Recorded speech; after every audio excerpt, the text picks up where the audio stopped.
نظم کا عنوان ہے میری راہوں کے اب تم مسافر نہیں۔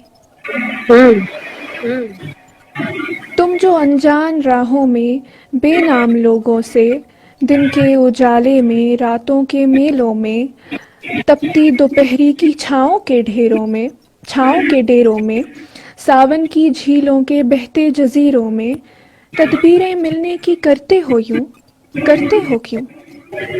تم سے ملنا کسی کی ضرورت نہیں، تم کسی کے مسیحا کبھی بھی نہیں۔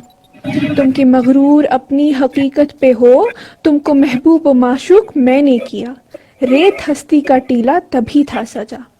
کیا جب یہ ٹیلا سجا، بہت نوازش، جب یہ ٹیلا سجا میں بکھر سا گیا۔ تم نے مجھ سے کہا تم کہیں کے خدا، تم کہاں کے خدا؟ چیل کووں سے بدتر وہ گدھ ٹھہرے تم، میری سانسوں کے تھمنے کے مشتاق ہو، میرے قدموں کی آہٹ پہ حیران ہو، میری آہٹ سنو، آج زندہ ہوں میں۔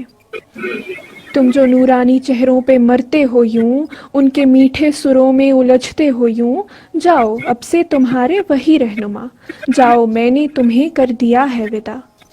پھر جو سوچو کبھی زندگی نہ ملی، ان کی آواز میں رہبری نہ ملی، جھیل آنکھوں میں اپنی چھوی نہ ملی، میری چاہت میری عاجزی نہ ملی۔ اور چاہو کبھی اس طرف لوٹنا، اور چاہو کبھی اس طرف لوٹنا، میری ٹوٹی زباں کی یہی ہو صدا۔ تم لرزتے رہو، آہیں بھرتے رہو، آہیں بھر بھر کے مرتے رہو، میری راہوں کے اب تم مسافر نہیں۔ کیا بات ہے، بہت بہت بہت عمدہ۔